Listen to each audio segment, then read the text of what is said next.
In this example, we're going to graph this system of linear inequalities.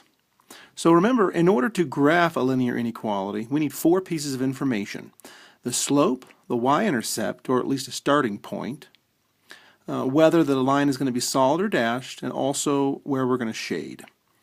So both of these inequalities are in slope-intercept form, which is nice because that will automatically give us the slope and the y-intercept.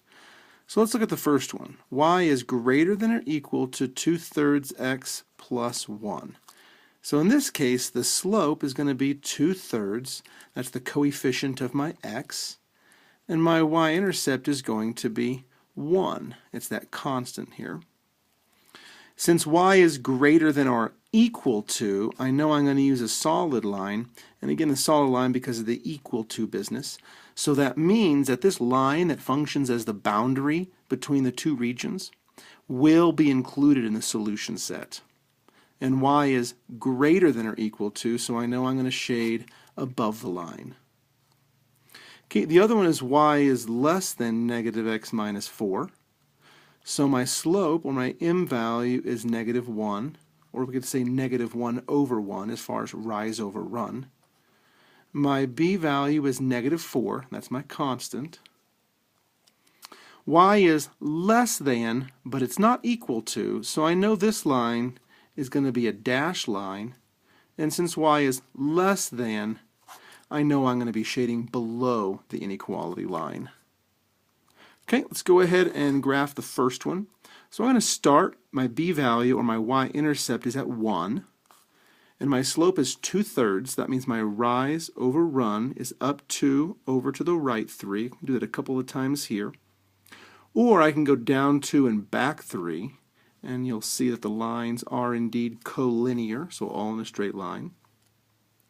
Okay, the other one, y is less than negative x minus 4. I'm going to start here at negative 4.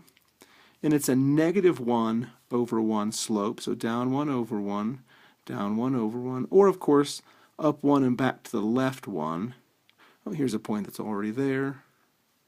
So these points are all collinear for this line. I'm going to go ahead and grab my handy-dandy straight edge. And this first line, y is greater than or equal to 2/3 x plus 1. This is going to be a solid line. So I'm just going to go ahead and draw it straight out. Okay, and the other line was a dashed line. So let's go ahead and draw that with a dashed line.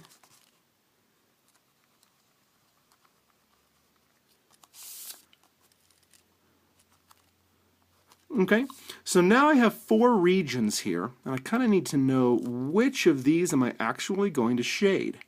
Because recall that whichever one you shade has to be the solution set for both inequalities simultaneously. So y is greater than or equal to 2/3 x plus 1. That's going to be above the line, so that's going to be either this region or this region, one of these two. And then the other is y is less than, so it's going to be below this line, so underneath, so it's either going to be this region or this region. I notice right away that this is the region that satisfies both inequalities, so this is the region that's going to be shaded. So here's the graph, and it shows the solution set for this system of linear inequalities.